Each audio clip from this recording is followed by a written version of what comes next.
Thank you for coming. I think it's really nice to see you all here. I think that the coffee plays a part on this.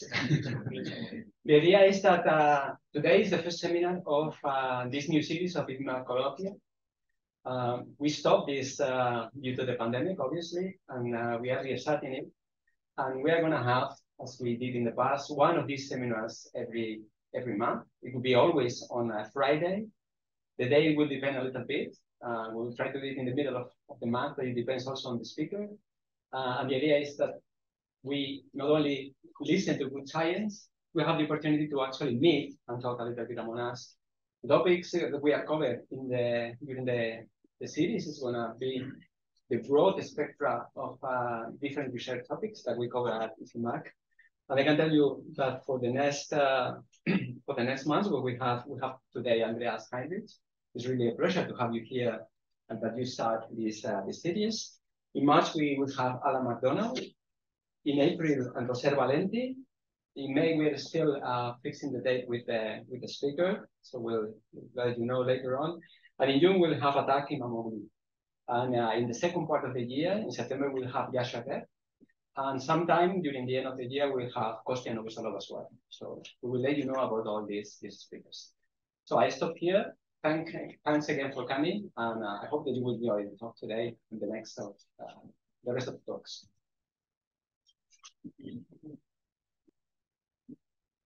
So first of all, I would like to really thank Andreas for coming here.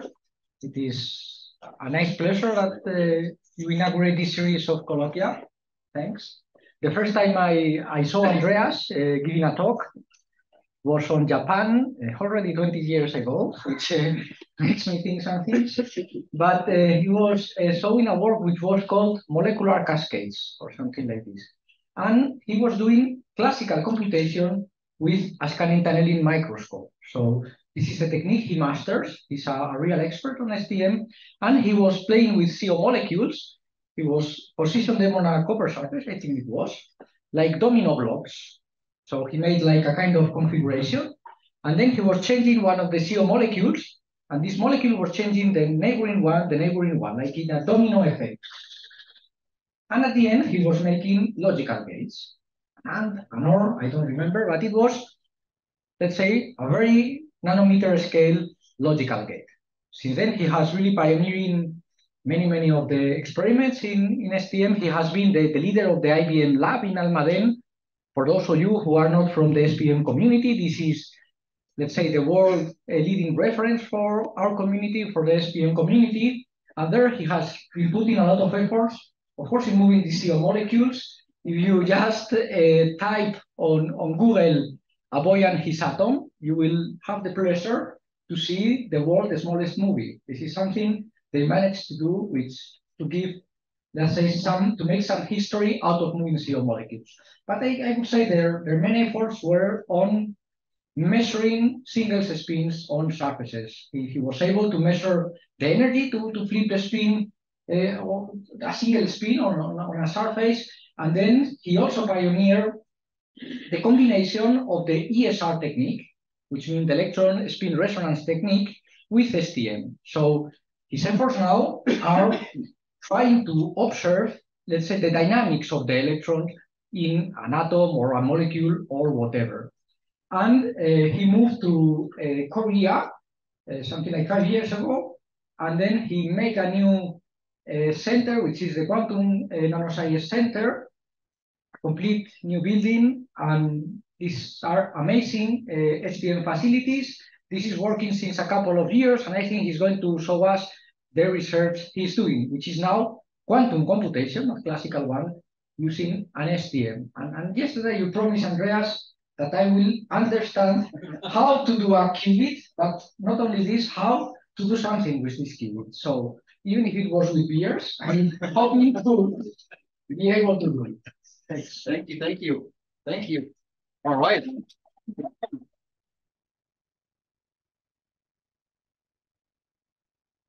Thank you, Ivan, for the invitation. It's a real pleasure to be here.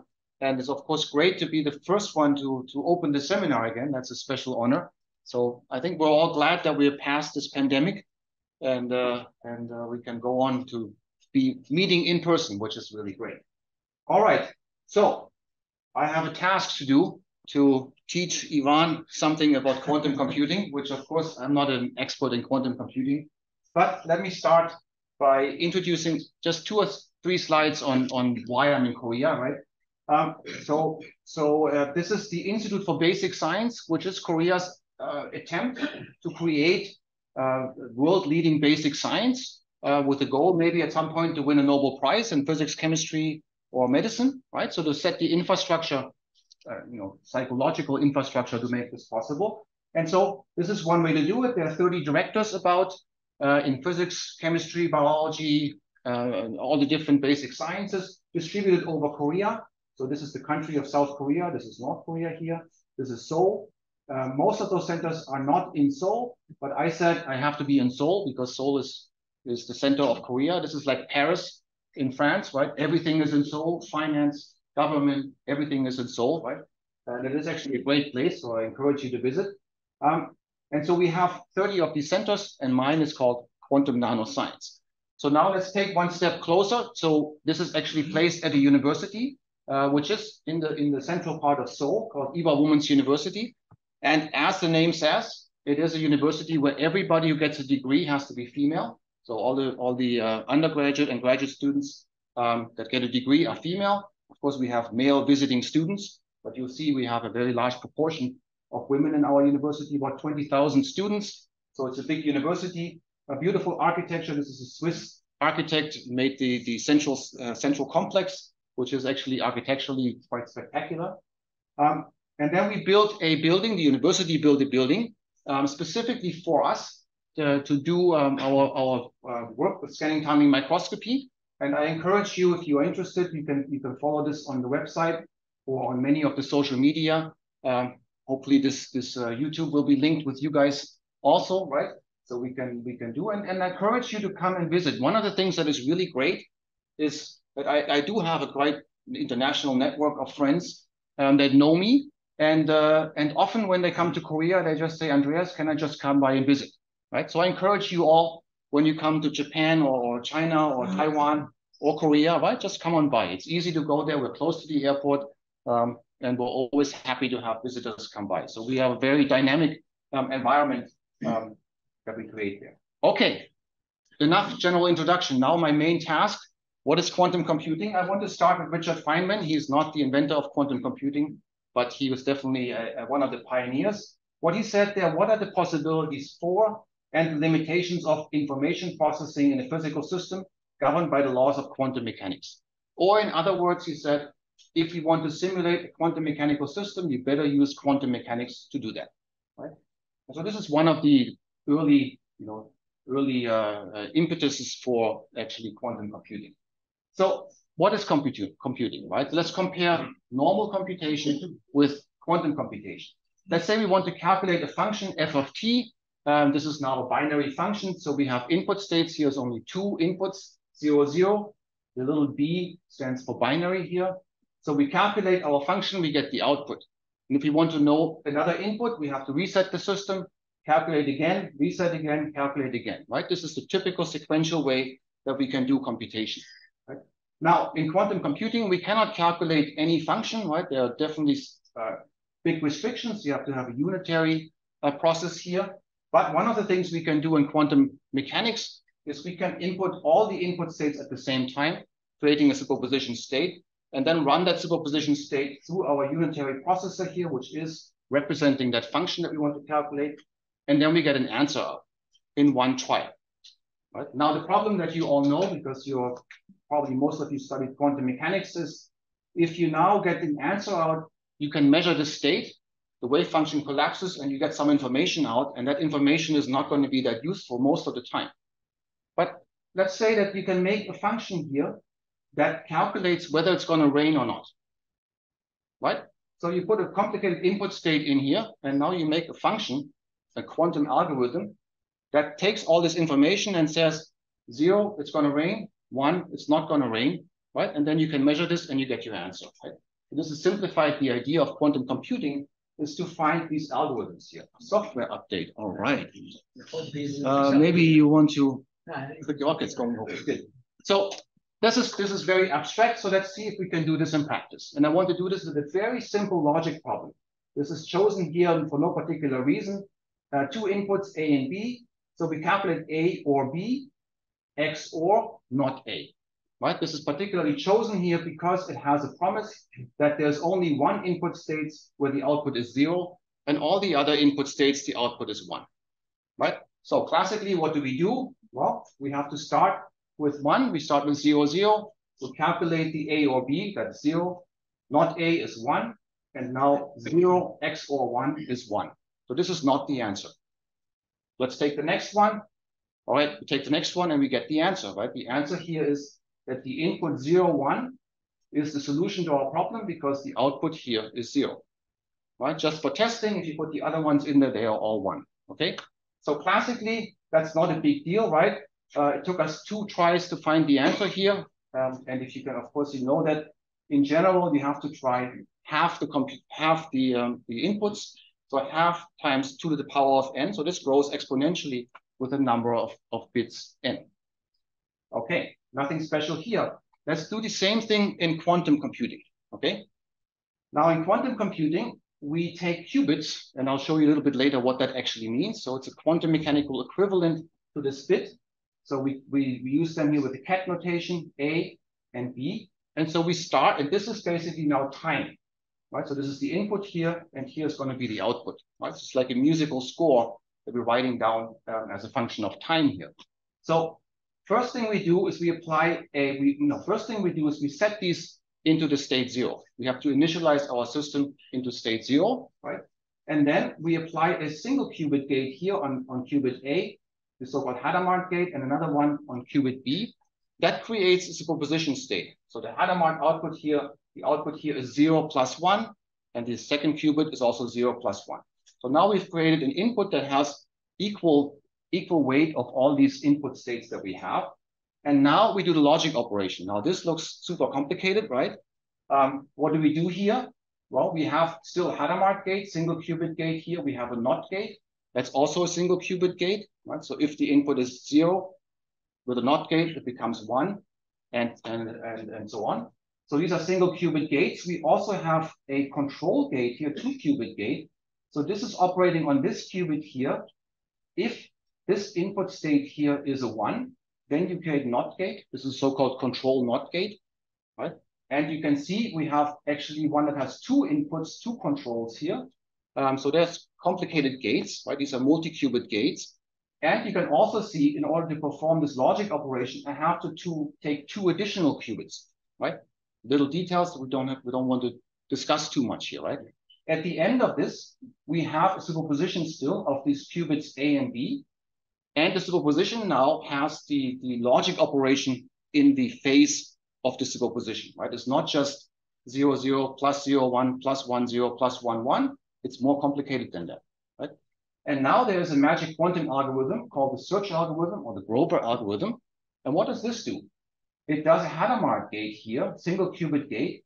And this is kind of like an interference experiment now, right? Because at this point here, this is already in a superposition, right? The superposition with a slightly complicated phase. And now you apply this Hadamard gate. This is equivalent to the interference experiments that you know from optics, right? And so this algorithm, that is really the key, right? So somebody, namely Grover, figured out that if I do this, I can get some advantage in my computation, right? Why is this?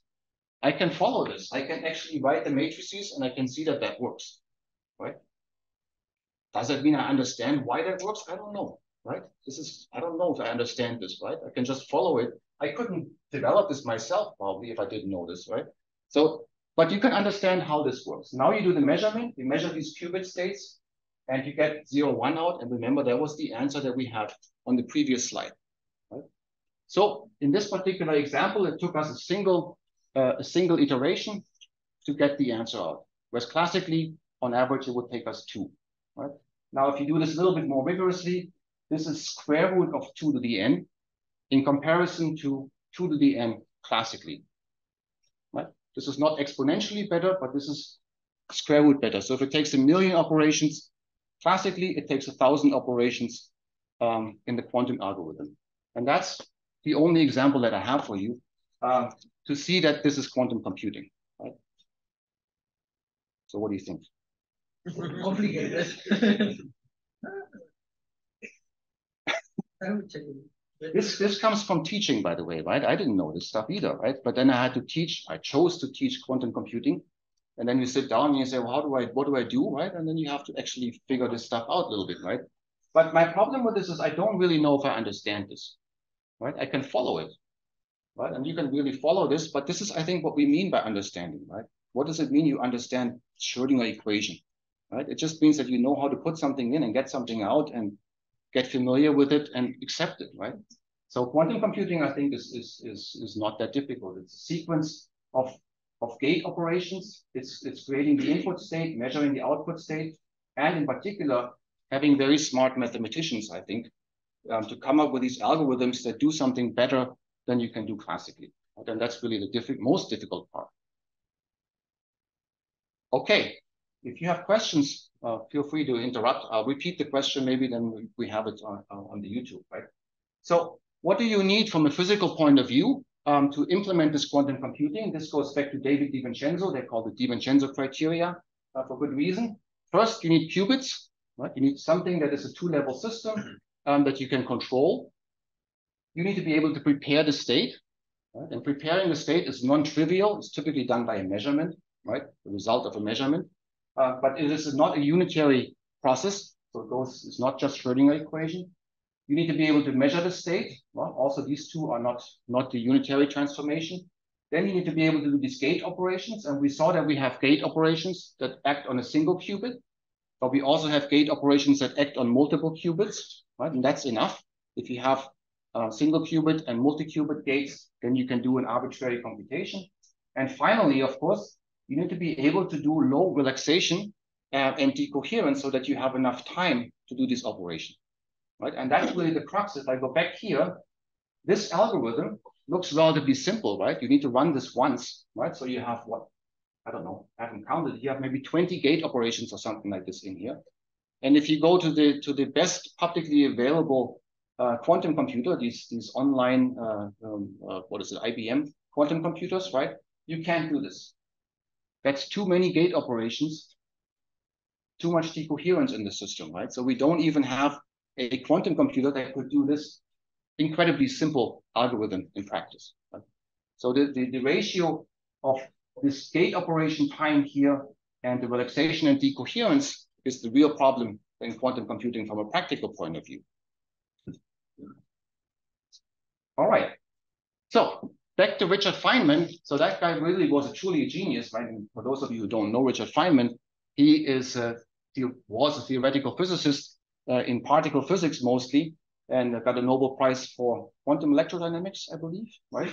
But he also had these great ideas outside of his core subject. And for example, in 1961, he kind of pioneered this idea that we should be able to do things on the atomic scale, right?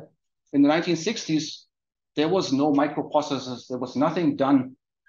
Probably I don't know what the length scale was. Maybe micrometer, probably the best they could do. Maybe not even micrometers, right?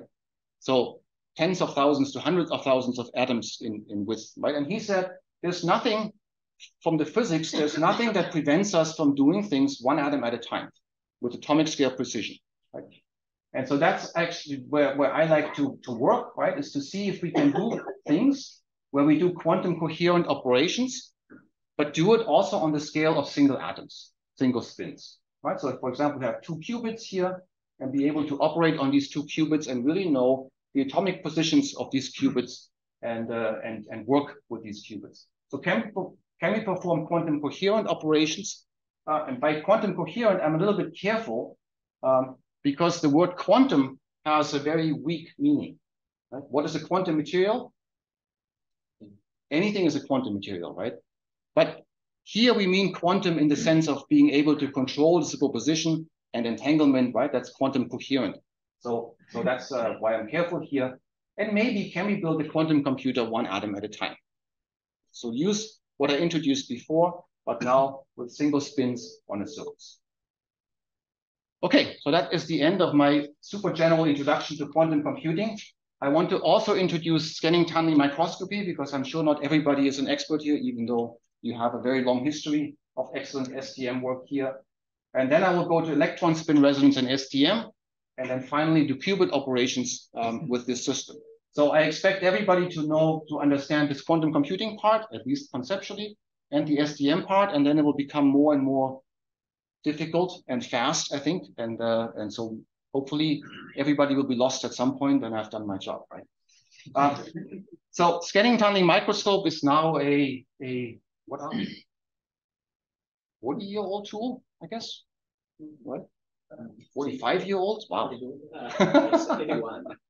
It's getting old, right? So, but it is still a very powerful tool. And the way it works is we make a needle that is sharp to a single atom, and then we run that needle along a surface, and we basically feel the position of atoms on the surface. In practice, we don't quite touch. We keep the distance of about 1 nanometer between the last atom on the tip and the atoms on the surface. We apply a voltage on the order of millivolt to volts between tip and sample, and then we measure the current that is flowing.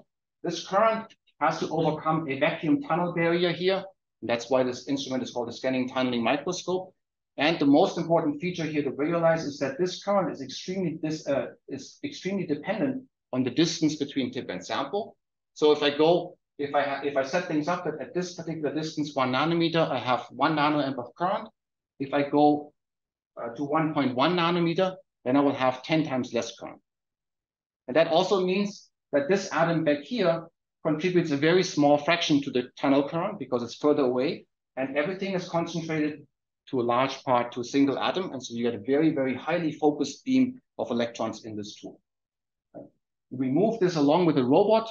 That sounds complicated, but it's actually not so difficult in practice. And we can measure this current and then operate this like a record player, running this needle along the surface. So first mode of operation for an STM is, well, we have atomic scale electron beam. So we can use this to really measure things on the atomic scale. So here's an STM image, 4 nanometers by 4 nanometers, so very small scale. And what we see here is the surface of magnesium oxide, MgO. Each one of these dots here is an oxygen atom in the MgO. And on top, we see these 2 big volcanoes here. These are iron atoms that we put on top of the MgO. Right? For the experts among you, this is a very special tip, probably a hydrogen atom at the end, so that we can actually see the atomic resolution. Normally, we don't see the atomic resolution in the MgO, but we can always see the atoms that we put on top. Right? And this is basically the spins that we want to play with. Now, let's zoom out a little bit, go a factor of 10 bigger in scale. Then you can see the world looks a bit more complicated, right? So for example, we have here bare silver, and we have different thicknesses of the MgO, but that's really nice for us. We can use this bare silver to prepare our tip.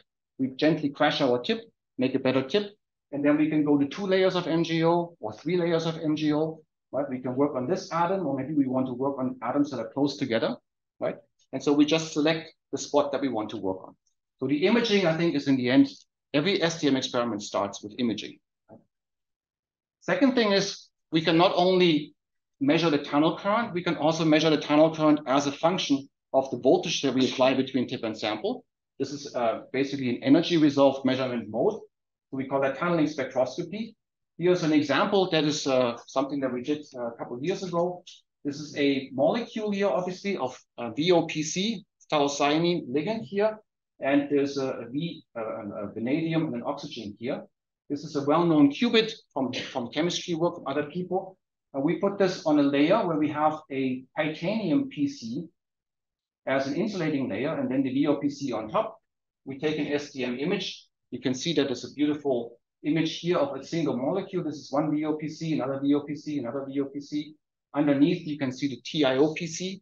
And then we can park our tip on one of these molecules here. And we can take a spectrum with the tip on the edge of the molecule. That's the blue one here. And one in the middle here, that's the red one. And most important thing for the chemists among you, you can see these big peaks at about plus or minus 1 volt.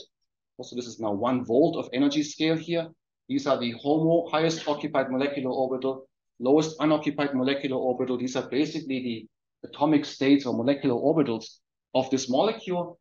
And you can measure them as a function of position and so on, right? This is tunneling spectroscopy. That's what most people do with STM, the combination of imaging and spectroscopy. This is done by one of our students here. Now, the third mode that I find personally very important, and Ivan mentioned this molecule cascade and the Boy-Hennes atom, right? That's all only possible because we can actually move the atoms or molecules on the surface, right? So how do we do this? Here's an STM image of the surface that we're going to be dealing with for the rest of this talk, magnesium oxide. Each one of these dots here is an oxygen binding site. And we have a titanium here, and an iron atom here. And what we can now do also here is we can place our tip a little bit away from the location of this atom, then apply a voltage pulse.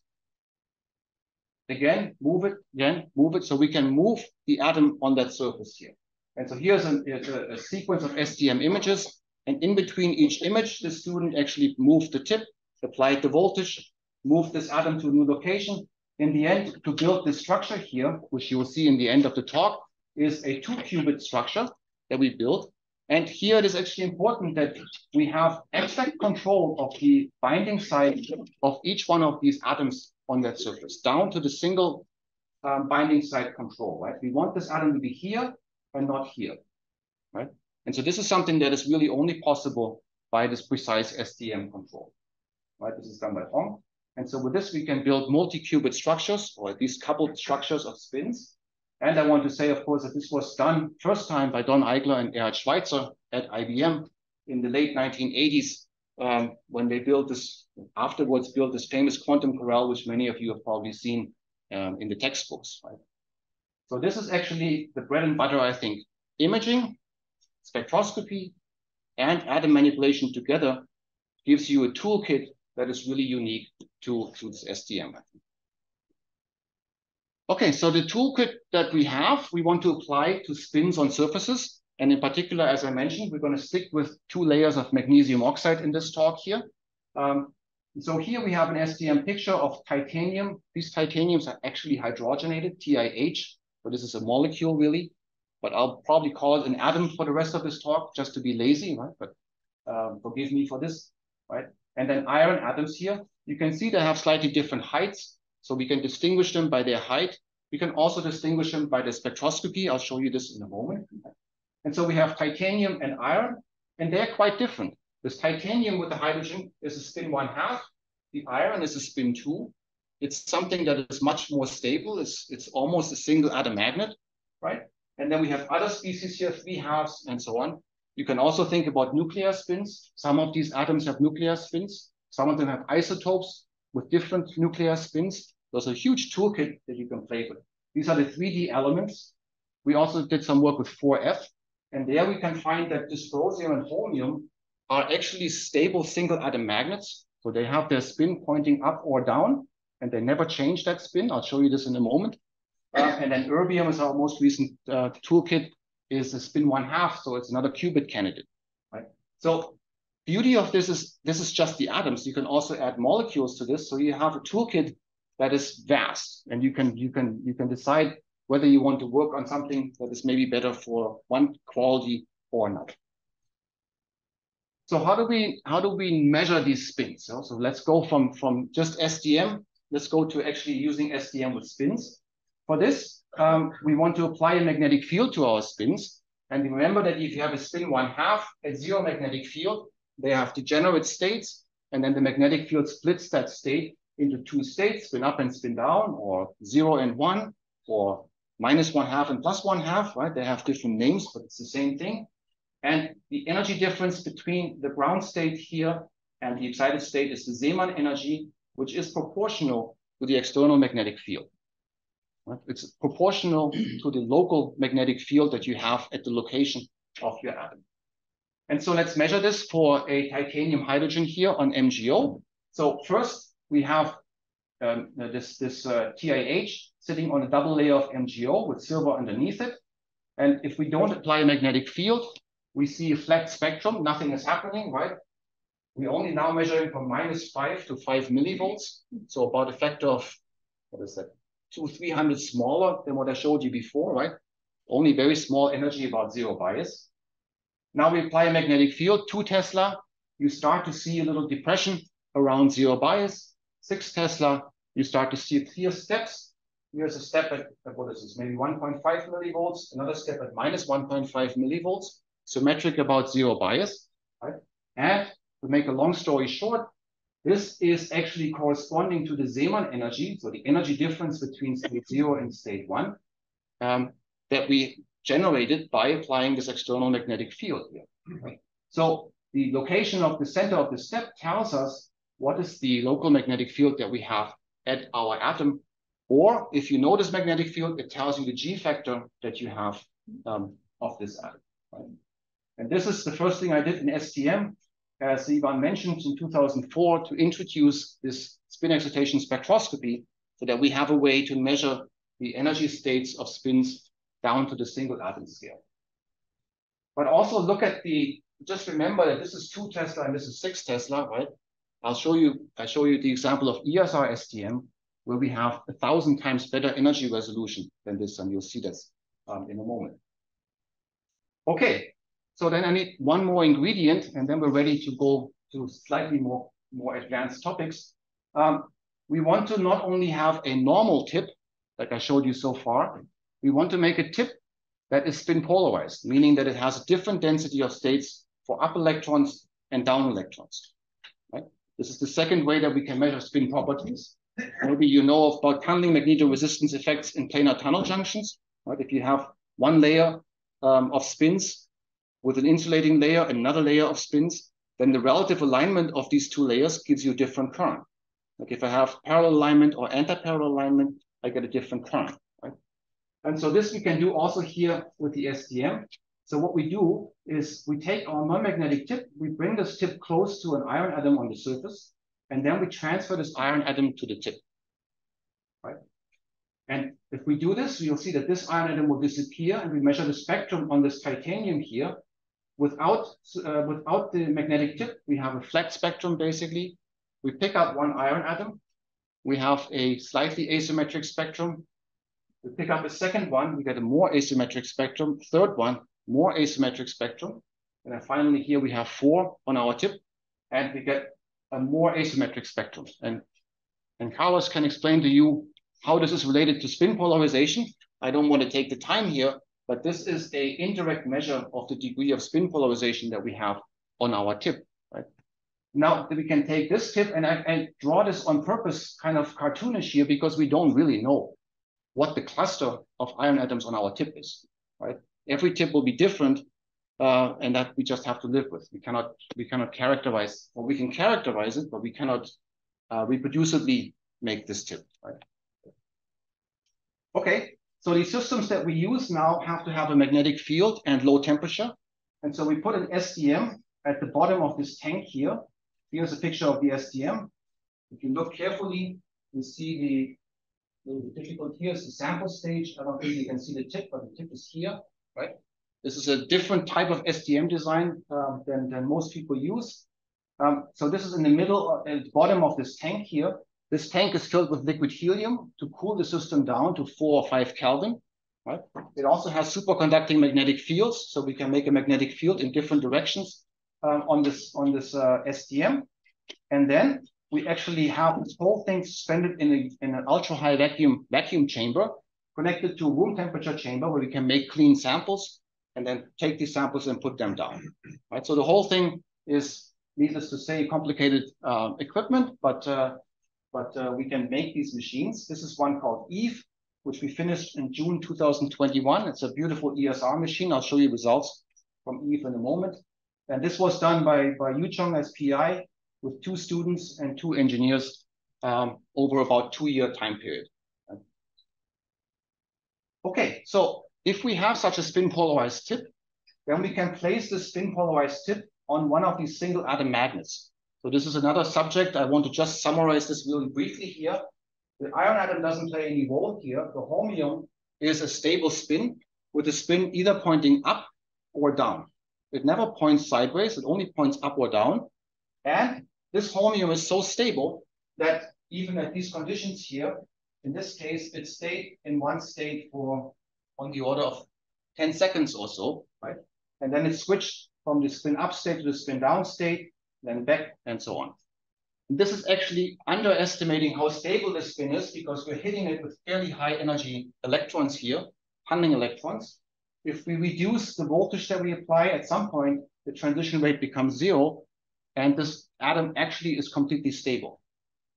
Not just stable by sitting at the same spot, but stable in that the spin of this atom is pointing up or down, right?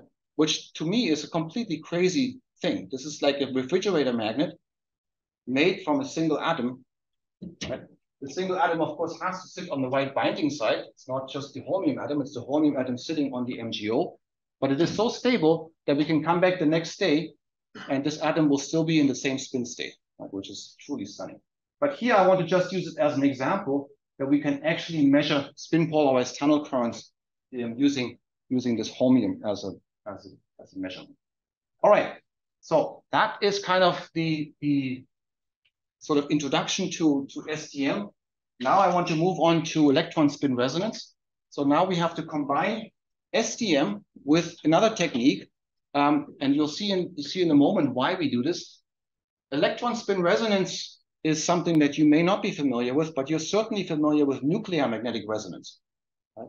If you go to the hospital, if you break your arm, and you go into an MRI machine, magnetic resonance imaging machine, then they do nuclear magnetic resonance on the water molecules in your arm, and then they can image this with, I don't know what the resolution is, maybe micrometer type, probably not, maybe 10 micrometer type resolution, right? They can tell you that you fractured your arm or that something else is wrong with you, right?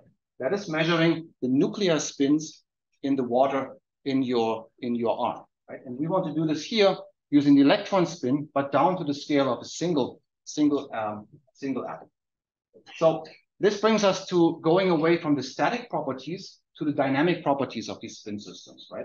So if I have a two-level system here, ignore the other levels here, 0 and 1, then there are two types of dynamics that can play a role here. The first one is the so-called incoherent dynamics, meaning changing from being in state 0 to state 1, or from state 1 to state 0, right?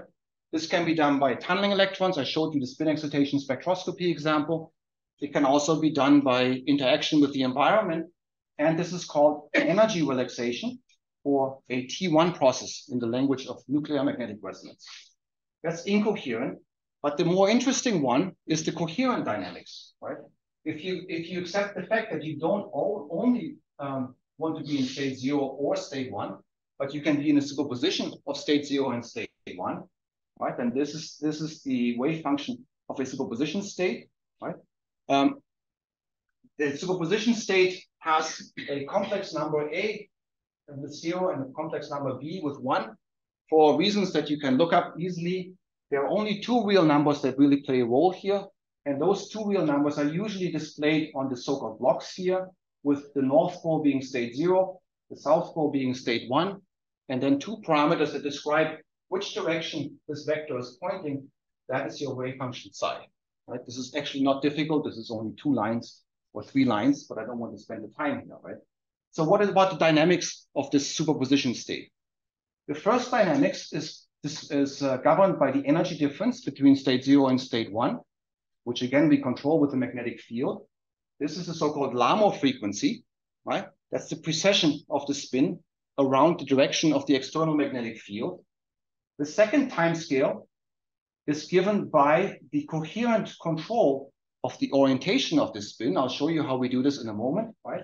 That's the so-called Rabi frequency or Rabi time scale or pi time. And the fourth time scale that plays a role is the phase coherence time, T2 time. The T2 time tells you how long does the system actually stay in this superposition state, right? It can decay from the superposition state by an energy relaxation, but it can also decay by additional relaxation processes, giving rise to T2 time.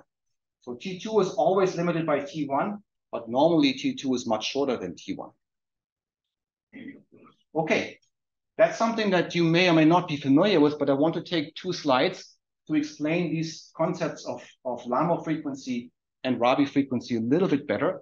So in the simplest quantum mechanical system, we have a 2-level system. We apply an external magnetic field along the z-axis here, right? We get a simple Hamiltonian that is just the sigma z operator.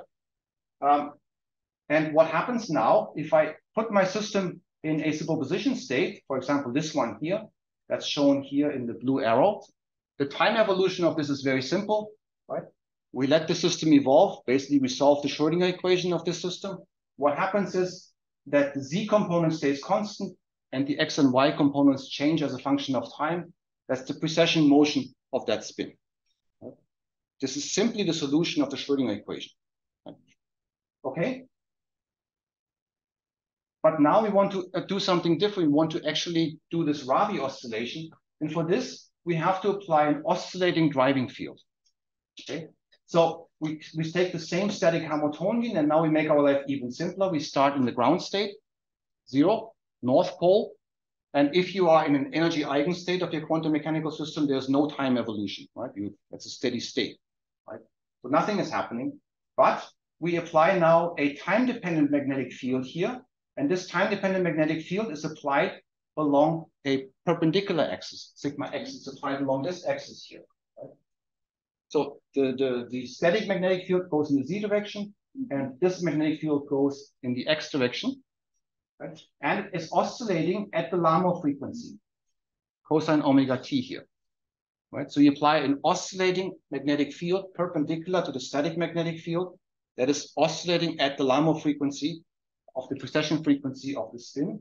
And what happens then is that the system coherently oscillates between state 0 and state 1. Again, this is simply solving the Schrödinger equation. There's nothing complicated to this, right? So we start in state 0, we do some Larmor precession, and then we end up in state 1. And then the system continues back to state 0, right?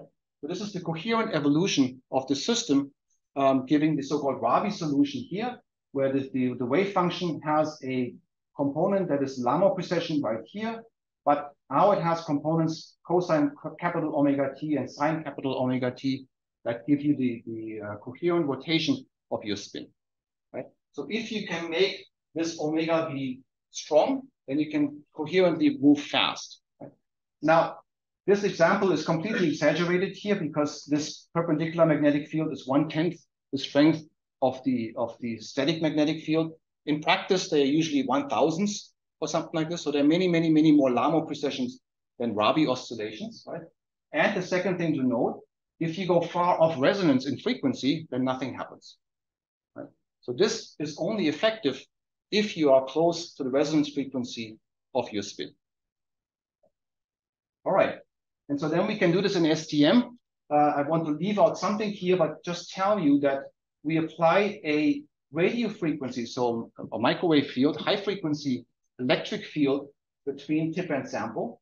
And this high frequency electric field, if it is on resonance, is able to change the spin state of my spin on the surface.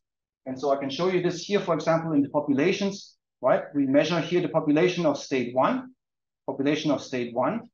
and thermally, we have a population of, let's say, 10%, right? And then we change the resonance frequency here, and we go on resonance. And on resonance, I can change that population. I can, let's say, go to 50%, right? And then, of course, if I can do this, I already told you that we can measure a spin polarized current with the STM. And then we can see that our current, tunnel current, is also a function of the applied frequency of our high frequency electric field, right? And this is ESR, because here we are on resonance, here we are off resonance, and we can detect this directly in the STM, right? So here's an example from this Eve system that I showed you a few slides ago, measured at 1.34 Kelvin at 1 Tesla.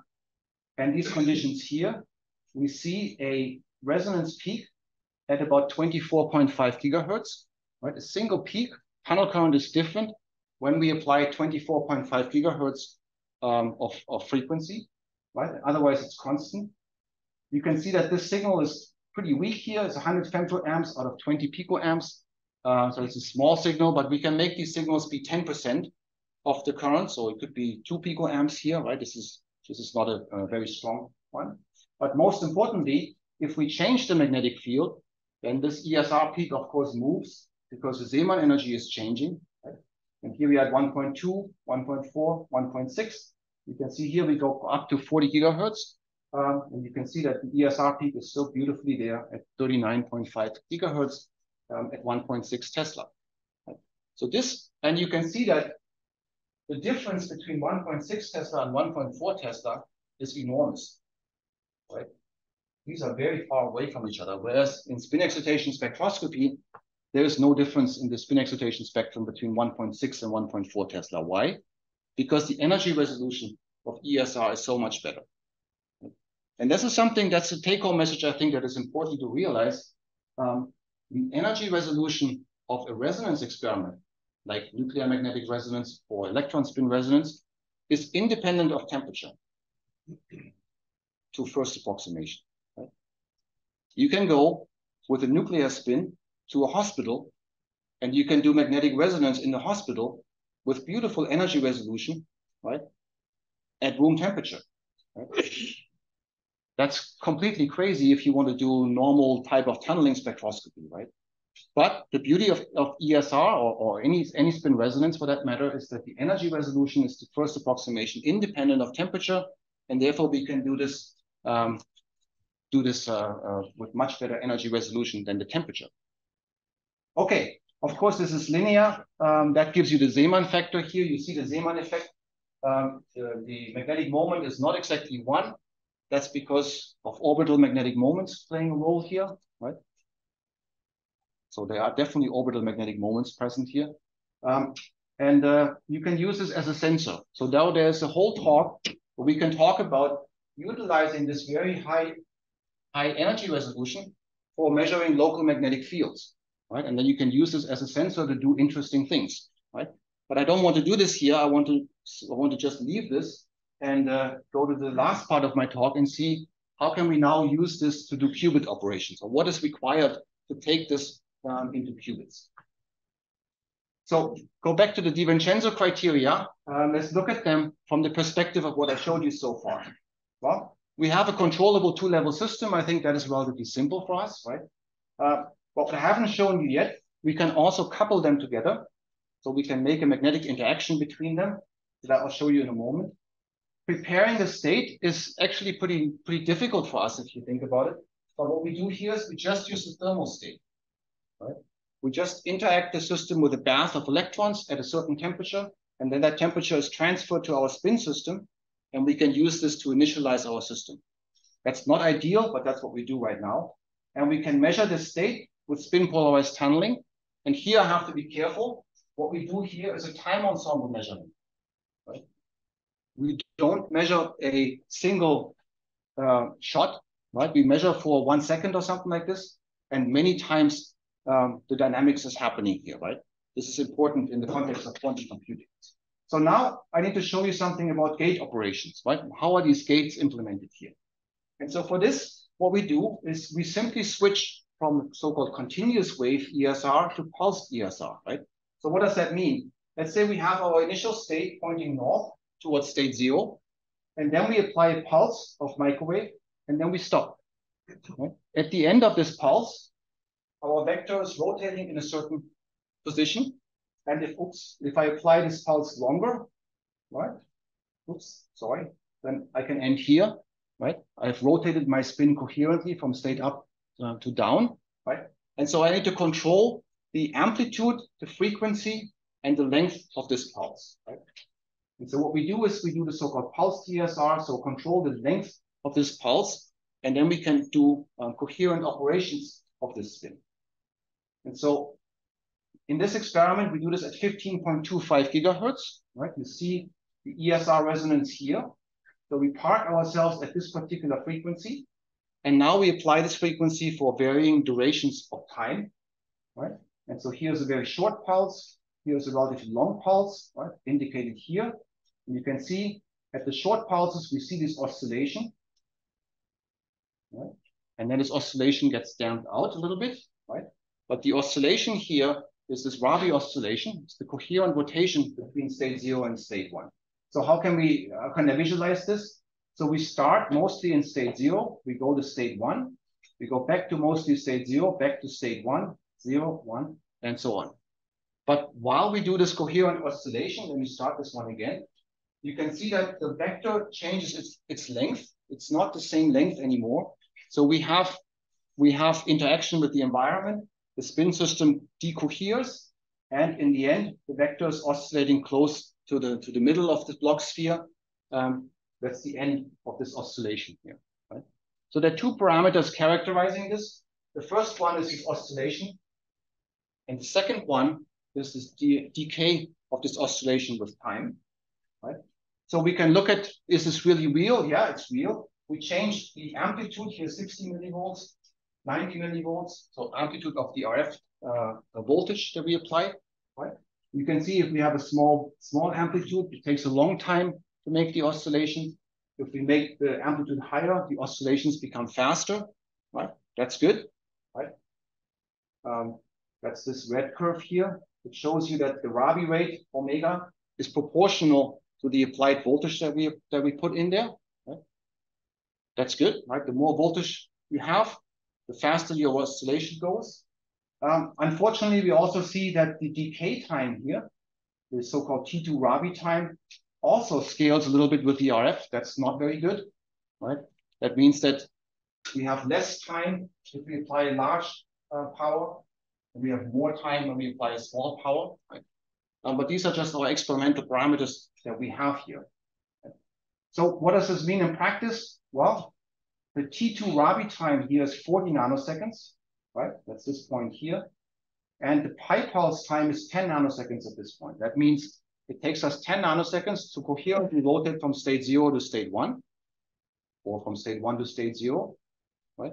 But we only have 40 nanoseconds of coherence time, right? So we can do 4 operations, basically. That's not really that great for quantum computing, right? But it is showing you what you need to do. Obviously, we need to increase the coherence time, right? To have something like 1,000 operations or 10,000 operations, right? Which you can do. People have shown this in other implementations, like quantum dots, for example, right? But this is just what we have right now. This is mostly limited by the presence of our STM tip. The STM tip is so close that it's causing problems, giving rise to this decoherence. Okay, I want to skip this one. This is, you have to think about, you don't only want to rotate around one axis, because you also want to control the second axis, right? To really have full control, we can do this by doing multiple pulse sequences. Let's skip this part here. But let's end with the idea of how can we take this further, right? If you say that, okay, I can make the T2 time 10,000 times longer than my pulse time, right? Then you would say that's a good qubit. Right now, it's not a good qubit. It's a bad qubit, but it is a qubit, right? Maybe. But the real question then is, how can you do more than this? How can you operate on more than one spin, right? One spin is not going to be enough for quantum computing, right? You need something like 10 million, but let's begin with 2, right? If you cannot do 2, then you can't do anything, really, right? So how can we operate the second spin that is sitting over here? Now, one idea you might have is, well, let's take a second STM tip, right? Well, that's much more difficult, right? But what you realize, of course, is that's completely impossible, because you want them to interact with each other, right? If you want to interact by direct exchange, then they have to be relatively close. They have to be about 2 nanometers away from each other, and you will never get 2 STM tips 2 nanometers away from each other, right? So that's absolutely impossible. You also cannot move your STM tip from here to here within the coherence time of nanoseconds, right? That's also impossible. So that seems like it's the end of the story. But fortunately, we found that there's a solution around this. Now, what we do here is we make a qubit here under the STM tip. We make a second qubit that is away from the STM tip, from the apex of the STM tip. But we realize, of course, that the electric field is a fairly global property. Not global, but it's a, tens of nanometer type field, right? The electric field is not localized to the end of the tip. Only the tunnel current is localized to the end of the tip, right? So cartoonishly, here's our cluster where we do the tunneling, and then we have a bigger STM tip behind it. And the electric field can be applied over, let's say, at least 1 or 2 nanometer scale. And what we then found is if we place one of these single atom magnets, here iron, very close to this remote qubit, then we can do operations of both qubits at the same time. So let me start by showing you the showing the STM picture. So here's the three atoms that we have here, 2 titanium and 1 iron.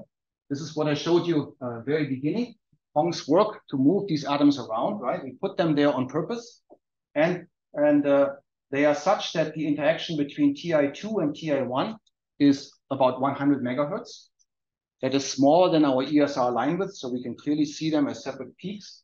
And we have a strong interaction between Ti2 and iron on the order of 4 gigahertz. This has two effects. One, it makes the ESR frequency of this one very different from this one, which is good. We can separate them by frequency. And it also, for whatever reason, we need this one in order to drive the ESR on this Ti2. So how does this work? So for the rest of this talk, I will park the STM tip on this titanium 1. And now we will do ESR with two frequencies, one on this frequency here, and the second one on this frequency. Right? So we now have a system where we have two coupled spin 1/2. So we have 4 quantum states. And we make these quantum states such that these two states are quite different. So we don't have to deal with singlet and triplet states. We can really think of these as so-called Zeeman product states. Right? So here, the second qubit is flipped, and here the first qubit is flipped, and here both qubits are flipped. Right? And then we do ESR on the sensor qubit. We see two peaks, one at 15.9 gigahertz and one at 16 gigahertz, right? 100 megahertz difference. That's the interaction energy between them. And so what's happening here, the big peak is this one here between state 00 and state 10. So the first qubit is flipping from 0 to 1, and the second qubit is in the ground state in state 0. The second ESR peak here is this one. That's the same. The sensor qubit is flipping from 0 to 1, but now the remote qubit is in state 1. And since we're not doing anything to the remote qubit is in a thermal state. So most of the time, it's actually here. So this ESR is much stronger than this ESR, right? Just from thermal population, that's what you see here in the amplitudes of these two ESRs. Now, the new thing that I want to introduce here is, of course, that we can simultaneously drive the second qubit, the remote qubit, and that takes me 1 or 2 slides to show you this. So we park our STM tip on Q1, and now we do operations at 2 frequencies, right? So if we don't do anything, then the population is mostly in the ground state. Let's say 80% in the ground state, 10% in each of these 2 states here. And we can drive the ESR of the sensor qubit, as I just showed you, right? That changes the population of these 2 states. At maximum, we can do 50% population here, or not 50, almost 50, and these 2, right? But now we want to see how is this ESR amplitude changing when I also drive the second resonance here, the so-called double electron resonance experiment.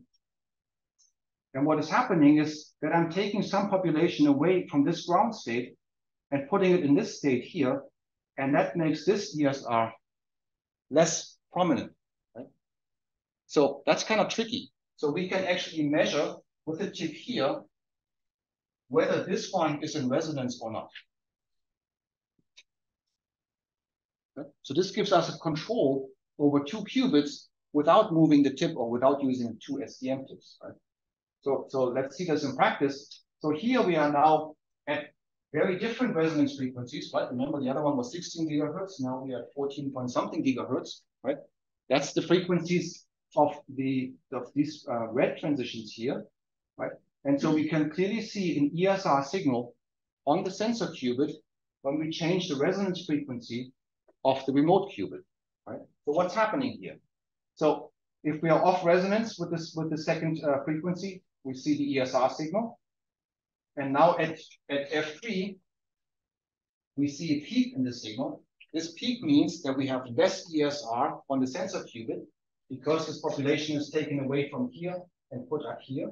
So this ESR is becoming weaker. That shows up its clear peak over here. If we go to F4, then we see the same effect because we're taking some population away from here, putting it up here. And Carlos, just to show you that if we comp this higher, these split into these not Andrea, what were they? Outer towns things. I don't have this in this talk. Okay, if we change the detection frequency to this one, that's a very weak ESR. Remember, that's the small ESR peak on the sensor qubit. Then again at F3, now I get a dip instead of a peak. That means my ESR is becoming bigger. Why? Because I'm taking state from here away, putting it here, and then it's available for this ESR transition. And now I can measure big ESR signal. That's this peak here, and similar over here. Right? So this just tells you that we can do double resonance experiments, so we can drive both qubits and detect them on the sensor qubit. Let me skip this one here. And let me finish with the last result, I think, here to do this pulse. So now we want to change the state of the remote qubit and then measure the state of the remote qubit by doing the sensor ESR, right? So first do a pulse on the remote frequency F3 here, and then do a sensor measurement on F1 or F2. So first pulse changes the state, and second pulse measures the state. And then we can see a beautiful Rabi oscillation. Right? This is now the length of the pulse that we apply to the remote qubit. Right? And then after this, we measure the state. And you can see that we get a much better signal to noise, right? Easier to measure. We also get better coherence time. Right? And if we change the detection frequency to F2, right, then peak becomes dip, and you can see that they become different phase oscillation. That means here we are in the ground state, the remote qubit. Here we are in state 1, state 0, state 1, and so on. Right? So this demonstrates that we can do coherent operations on two qubits that are coupled to each other. And then finally, I want to just say, how can we do single qubit and two qubit gates? And then I'll call it quits. So in this kind of system, if you want to do a single qubit gate, that means a qubit operation that is independent of its neighbor, right? Then you have to drive both F3 and F4 together. Why? Because F3 operates if the sensor qubit is in state 0, and F4 operates when the sensor qubit is in state 1. But if you want to be independent of that state, you have to drive both of them together simultaneously, right? So two frequencies. And if you drive only one of them, then you're driving it only if the sensor qubit is in state 0, right? And this is exactly the control operation that you want, right? So the control qubit here is the state 0, and the operation qubit is the one where it's changing. So by frequency control, we can decide whether we do single qubit operations or two qubit operations or three qubit operations, which we have also shown that don't have that here. And this, for the experts among you, is similar to the NMR-based quantum computing that people did like 10 or 20 years ago, right? It's a similar idea that we are applying here. Okay, so with this, I want to wrap up. So this is the most complicated thing we've built to date. There's a 3-qubit structure here. Here's the team, Hong and Jinkyong, 2 postdocs. This guy is now already at Peking University, and Yu is looking for a job. 3 PIs involved in this. Collaboration with DJ and Christina from San Sebastian, and Masa from Tokyo University, and Chris Lutz from IBM. This has been still not published. It's a long process to get this stuff done. Now, where is this on the scale of these DiVincenzo criteria? So what I showed you is that we can do not just single qubits, we can do multiple qubits, which is, I think, is a really big step forward. The gate operation time is about 15 nanoseconds for a pi pulse, but also the same for a control mod operation. And the coherence time is between 40 and 300 nanoseconds, depending on how you measure this, right? So our absolute highest priority right now is to increase this relaxation and decoherence so that we have more operation time. And then, of course, increase the number of qubits that we can do. All right, so this is a picture taken before Corona. Now we have to, I guess, take the next picture. This is half the people, or more than half the people, are gone, obviously, right? But this gives you an idea of the size of the group, basically, and the composition of the group. We are 50% Korean, 50% international, 50% female, 50% male. So it's a really good mix of people, I think. Financial support is from Ewha Women's University for the building and other support, and IBS for all the salaries and other things. And then I want to end by, sorry, this is kind of mixed up. That's a conference that we're organizing on quantum nanoscience. That's happening October 10 to 13 this year in Seoul. And there's a list of speakers here: David Avshalom, Andrea Morello, Yu Jong is from us, Anya Jai, Yasha is coming. Great number of speakers. It's not an STM conference at all. STM is only a half day. The rest is semiconductor quantum dots, optical, nano optics, and so on. I think it's a very interesting mix to bring people from different communities together. So check it out. The website is ICQNS 2023, International Conference on Quantum Nanoscience. Please pre-register if you want to come. We need to have an idea how many people are there, because we need to find the right venue for it. But that's going to be very exciting, I think. So we talked about quantum spins on surfaces measured with STM. Then I showed you the control of single spins with ESR STM. And then we finished with multiple qubit control using these techniques. And with this, I would like to thank you for your attention. And since Ivan mentioned the movie, right? That's Adam and Eve and loving each other here. So with this, I will leave you, right? Thank you very much for your attention.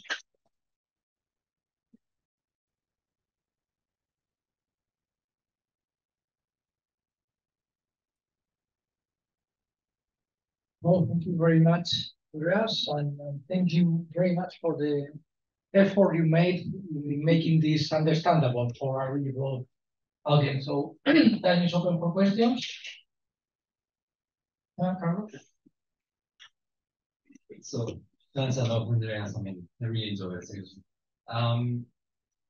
I mean, it would be great that this ESR technique could become essentially completely general. I mean, that it could be applied essentially to many different systems. But it looks to me, essentially, going through the literature, that you're bound to this MGO essentially substrate. I mean, what is magical about that? And do you imagine essentially using ESR basically to explore nanomagnetism in many different contexts? So two answers to this. One is there is work from Sendai Tohoku University, Komeda's group. They showed that they can measure this on terbium PC double-deckers on NaCl. That terbium PC has an organic radical, so it's not the terbium, it's just the organic radical. So there's one case that we know where it's not MGO. So I think for molecules, the MGO just serves the function of an insulator. Right? And so I think for molecules, it will work on essentially any decoupling layer. For atoms, the MGO also plays the role of a ligand field, right? So it really changes. And let's say a type or an iron atom on the oxygen binding side on MGO has a very strong bond to the oxygen underneath it, and then a fourfold symmetry to the magnesium around it, right? That plays an important role for the orbital angular momentum and so on. So for the atoms, the MGO may be more relevant to do this ligand field or crystal field, right? But for molecules, organic radicals, and so on, I think they will work on any insulator. Okay. Second part of this answer, if you could make your ESR STM on the tip, right? Then you could move this tip to anywhere and measure that. That's kind of holy grail to make an ESR STM tip that you can then use to measure other things. But nobody has managed to do it. No, because it's difficult. You have to make the decoupling layer on your tip. So yeah. But I think it's going to happen in the next 10 years. I think nobody has done this yet. Okay. Any other question? Yeah. It's a really nice talk. If I want to build kind of a general quantum computer, as far as I understand, I need to really scale up the number of qubits and be able to do 2-qubit gates between almost any combination of qubits and so on. Is there any way that this could work with this setup? Is there any perspective of how to do that? I mean, the honest answer is probably no. So I think what we can do, what my goal is for the next few years, is to go to like 5, 6, maybe 10, right? So I can imagine that, you have your STM tip on your sensor, and then you can have a qubit here. I can imagine that you can make another qubit next to it, and then you can measure the state of this one through a swap gate, right? So you're not limited to just direct nearest neighbors, but you're not going to go 100 qubits away, right? So there are some limits to this, but that's okay, because I'm only interested in the basic science. I don't really care about the application part of it, right? So I think we can shine light on what are the coherence mechanisms, what are the control mechanisms, right? And learn something about this. Now, if you really wanted to go bigger than this, you probably have to take this cluster of qubits and couple it to another cluster of qubits, right? Via optics, photons, or a superconducting resonator, that you suggested, or some other way, right? But this is true also for semiconductor quantum dots, right? So if you do semiconductor spin quantum dots, people think they can make a certain cluster bigger than ours, maybe 10, 50 qubits, but they still have to be coupled to another cluster, right? Because you're limited by all the gates, the wires that come in. Right? So this is a problem that has to be solved, I think, for any implementation. Right? But if the take-home message is that you accept this as even a remote possibility as a competition for the other qubits, then I think I did my job. Right?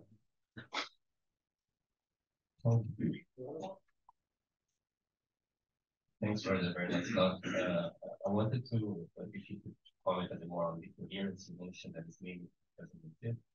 And you also mentioned right now that I guess one of the goals is to understand better the coherence mechanism. But how can you extend it much further? So the decoherence, most interesting is the decoherence of the remote qubit, right? Because we're not tunneling through it. Anytime you're tunneling, you cause a decoherence event. Okay, that's not too surprising, right? But the remote qubit doesn't see any tunnel current, right? But you can still see there's a decoherence time on the order of 100 nanoseconds in this particular example here, right? So this is limited by two processes, we think. One is the MGO is only 2 layers thick or thin. And so the electrons from the silver can come up through the MGO, talk with the spin, and go back to the MGO, back to the silver, right? This gives us a certain probability of relaxation, and that's on that order, right? So obviously we're working now on 3 monolayers of MGO, and this looks much better, right? The second process is we have a magnetic tip, and this magnetic tip this is a stable microscope, but it's still an STM, right? The tip is shaking a little bit, and so you get a time-dependent oscillation or time-dependent variation of your local magnetic field that gives decoherence. So we need to find some way to get rid of this magnetic tip, but that's important for our measurement process, right? So there are some ideas. For example, there's some work on using atomic force microscopy to do ESR. They don't use a magnetic tip. They use very different mechanisms. So there are other ways to detect, right? You could imagine detecting this by optical means, right? If you combine this with the ideas of like nitrogen vacancy center type spectroscopy, optical spectroscopy, maybe that could work, right? So I think take-home messages, this is just opening a playground, right? And in contrast to, let's say, phosphorus and silicon, right? Once you are an expert on phosphorus and silicon, you're going to stay on phosphorus and silicon for 10 years before you switch, right? Here, we can switch from titanium to iron to something else relatively easily. So it's a much easier dynamic playground, right? So that's why I think it's worthwhile for others to explore their own specialties with this. Okay. Very nice talk, Andreas. I have a follow-up question to the one made by Juan Carlos, because you can also play with it. In your case now, what are you doing with those tips? They are metal tips, and then you pick up your iron atoms, but you can maybe make them insulating and picking up some MgO and then picking up the atoms. Would you increase with that the magnetic moment of the tip and play a little bit with that? That would be an advantage, or? Yeah. So I don't know. I mean, of course, in insulator we cannot because we have to be tunneling, right? So it has to be. I mean, it'll have to be a thin insulator, and that would be great, but we don't know how to do this, right? That's difficult in practice. It's not a flake that you could just transfer, right? But Juan Carlos mentioned superconducting tips. They can also be very interesting. Again, it goes to the same. The answer is essentially the same, right? This is a vast playground that we now add kind of coherent manipulation on spins to this, and I think the best outcome is that other people take on some tasks, right? We can only do so much. Okay, now I was just asking specifically, what you need there is a larger magnet in your tip, or you need simply reduce the coherence processes. If we want to do, so one of the decoherence sources is the tip shaking, yeah. Or maybe it's not even shaking, maybe the tip is even stable, but the magnet is unstable, right? It can also be anything that creates time fluctuations of the magnetic field is essentially a decoherence, a T2 type process, right? So we need to get rid of those processes. Thank you.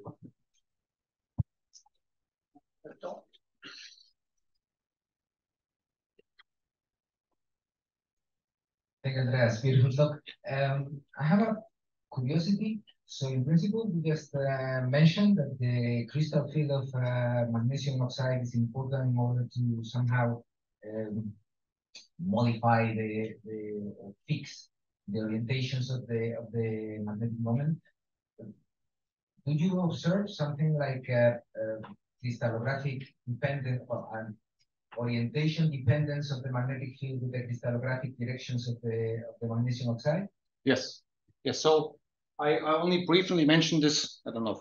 It's not my computer, so I'm not going to find that so fast. But I mentioned that when I showed you the ESR of the titanium, right? I mentioned that the magnetic moment was 0.85 or something like this, right? Not as you would expect for a spin 1/2 should be 1, right? Or in other words, the G factor should be 2, right? Why? Because it is direction dependent. So the magnetic field was applied in a strange direction here. And then we can see we've measured this basically. There's a dependence on the G factor for this titanium in different directions, right? So out of plane is different from in plane, is different from this direction in plane. It could also be understood as a new handle to somehow control the QB somehow. So it's not exactly a block sphere that you have drawn, but it's something that has some texture in the azimuthal direction, right? I think it's still a block sphere because that's just looking at the superposition of these two states, right? But the G factor is something we can certainly use, right? You can say, for example, there are two different binding sites. I don't want to point this out too much, but if the G factor is different for this binding site and this binding site, then I can have different ESR frequencies on these two titaniums, even though they are both titaniums, right? If I apply my magnetic field in plane. So it's certainly a parameter, and this Sander Otte has used for a beautiful paper, I think 2 years ago, right? So they're, again, right? I think your questions are all perfect and they go in the right direction, pointing out that this is a very, very vast field and many control parameters, right? And so G factor control is one of them. Thank you.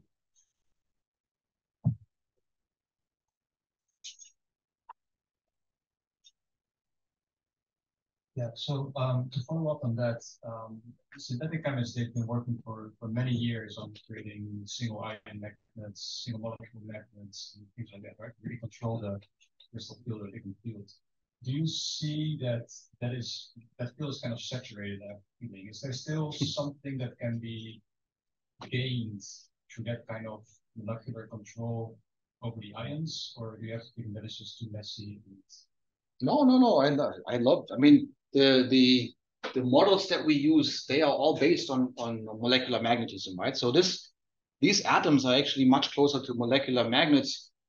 I mean, at least from the concepts, than they are to a solid state physics type iron atom, right? So an iron on the oxygen binding side on MgO is not an iron that you can think of as iron in the metal iron, right? Totally different thing.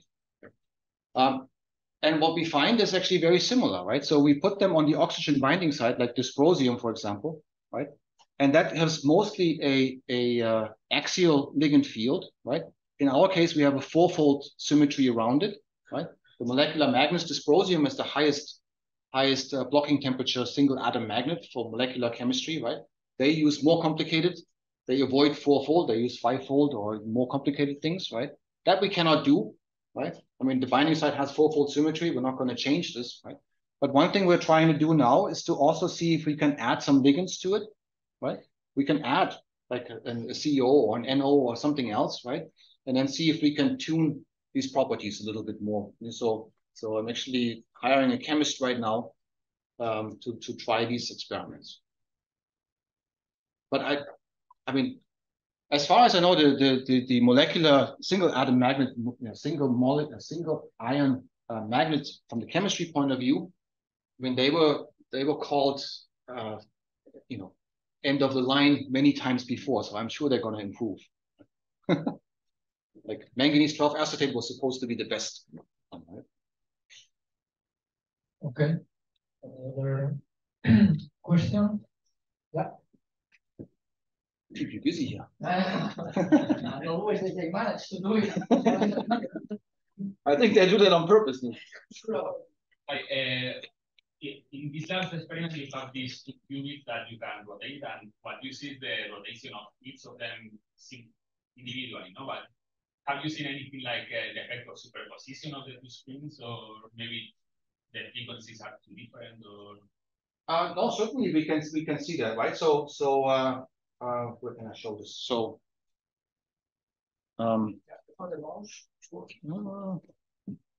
this guy should work, right? Yeah, this is should work. I'm sure. No, it's not working.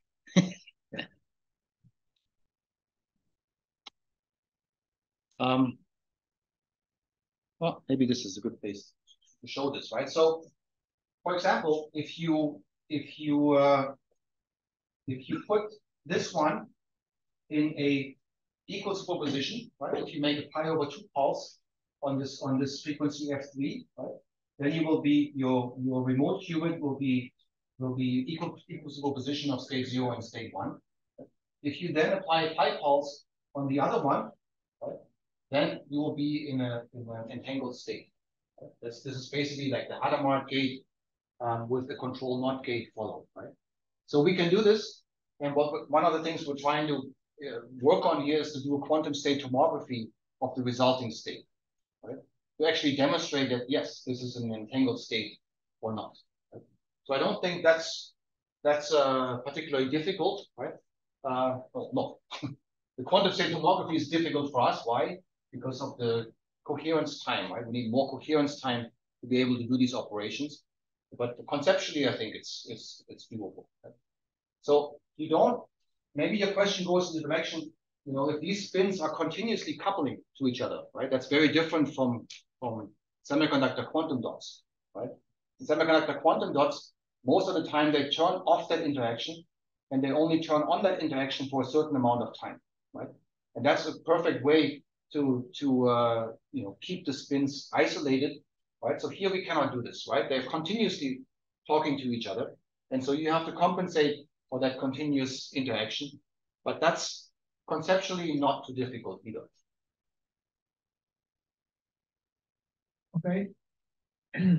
Any other question? I have a very simple and technical one.